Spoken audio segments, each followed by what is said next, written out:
Bonjour à tous et à toutes, c'est Coralie de la chaîne Dis on joue. Je vous retrouve dans cette vidéo pour vous parler d'un jeu qui arrive en campagne de financement participatif. C'est un jeu avec de la stratégie mais aussi du bluff et de la négociation. Ce jeu, vous l'avez vu sur la vignette, il s'agit de Dictate.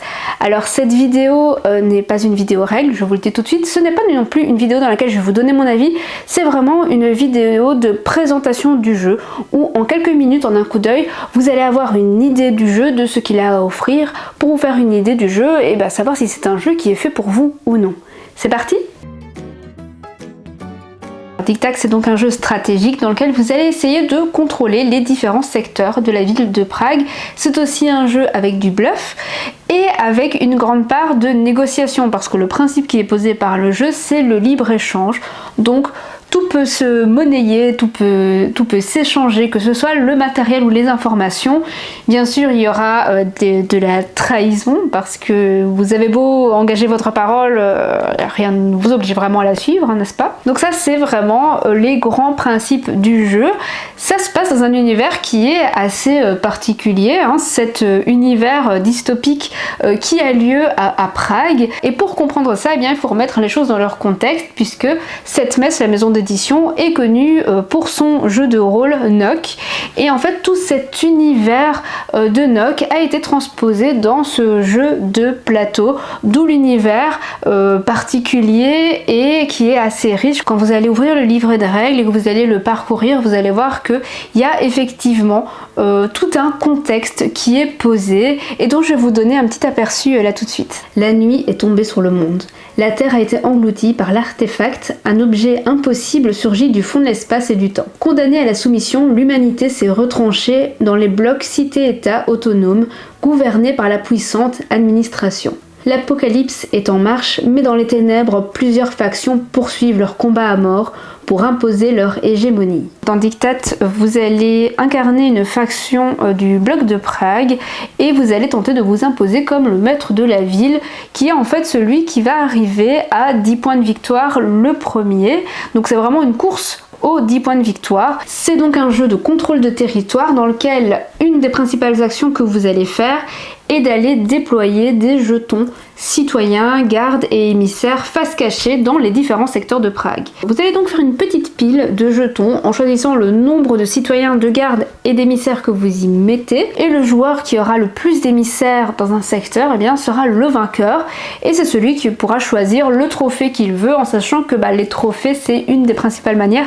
d'obtenir des points de victoire. Vous serez donc à la tête d'une faction et il faut savoir que les factions sont asymétriques, donc vous allez parfois commencer avec du matériel de départ qui sera différent et surtout chaque faction a on va dire ses propres capacités. Chacun va recevoir le plateau de sa faction qui reprend les différentes actions à votre disposition ainsi que ces cartes cabales qui une fois jouées vont vous permettre d'améliorer votre façon de jouer. On reçoit également un paravent derrière lequel on va stocker nos jetons citoyens, gardes et émissaires. On reçoit aussi les jetons manœuvres qui sont les jetons à utiliser pour effectuer nos actions et le reste du matériel qui doit rester caché de nos adversaires. Bon, dans tout ça, comment ça se joue ?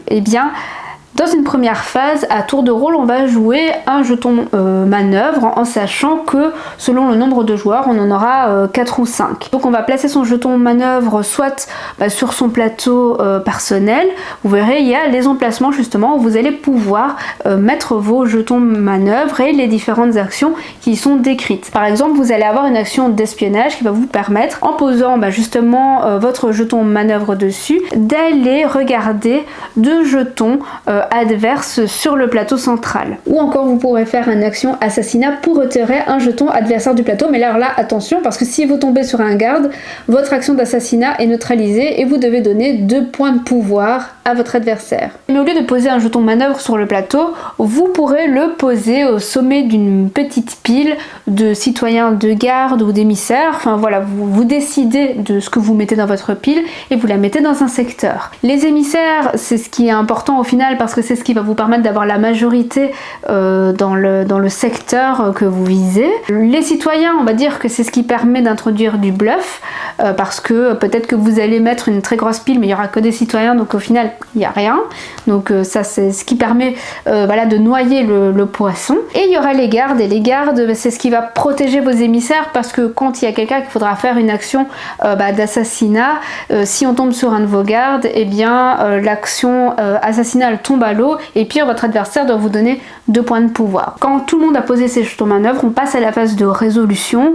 Là c'est l'administrateur qui va décider par quel secteur on commence, et on va regarder eh bien tous les jetons qui y étaient, et celui qui aura le plus d'émissaires dans le secteur va pouvoir choisir son trophée, qui est soit le jeton du secteur en question, soit une carte opportunité qui est liée au secteur qui est en cours de résolution. On va procéder de cette façon là pour tous les secteurs, et puis il y a un nouveau cycle, donc une nouvelle manche qui va commencer, et on va continuer comme ça, on va enchaîner les cycles jusqu'à ce que quelqu'un ait 10 points de victoire, ou que à la fin du dernier cycle, si personne n'a atteint les 10 points de victoire, alors là on regarde bien sûr qui a le plus de points de victoire, c'est cette personne là qui va remporter la partie. Il faut savoir qu'il y a 2 modes de jeu, donc là il y a le mode dont je viens de vous parler, donc vraiment le mode strictement compétitif où tous les joueurs vont s'affronter les uns les autres, mais il y a aussi un mode les autres où vous allez toujours être en compétition les uns les autres, mais vous allez avoir un ennemi commun, les autres qui sont les monstres en fait qui viennent hanter la ville de Prague, les monstres qui sont issus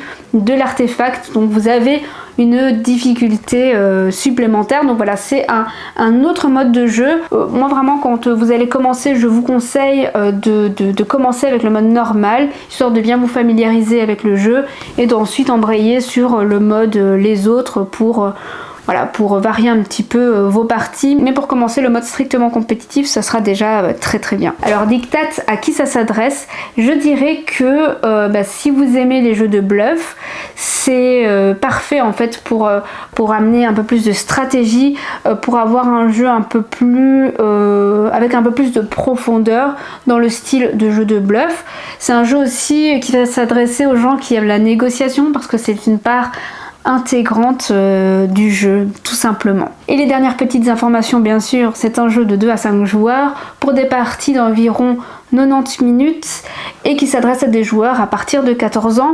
Le jeu arrive à partir du 21 mai en campagne de financement participatif sur GameFound. J'espère que la vidéo vous a plu. N'hésitez pas à me dire en commentaire si Diktat est un jeu que vous attendez, et si vous avez la moindre question, n'hésitez pas à me la poser en commentaire. Je réponds toujours à vos commentaires avec grand plaisir.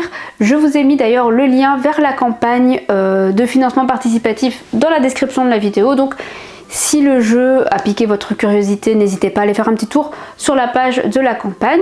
Nous, on se retrouve dans une prochaine vidéo qui sera probablement bien un autre jeu qui arrive en campagne de financement participatif. C'est vrai que le mois de mai là est assez prolifique.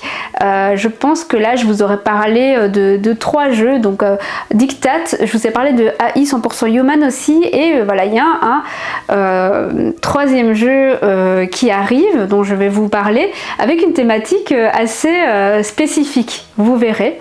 Donc moi je vous dis à très vite sur la chaîne. Salut!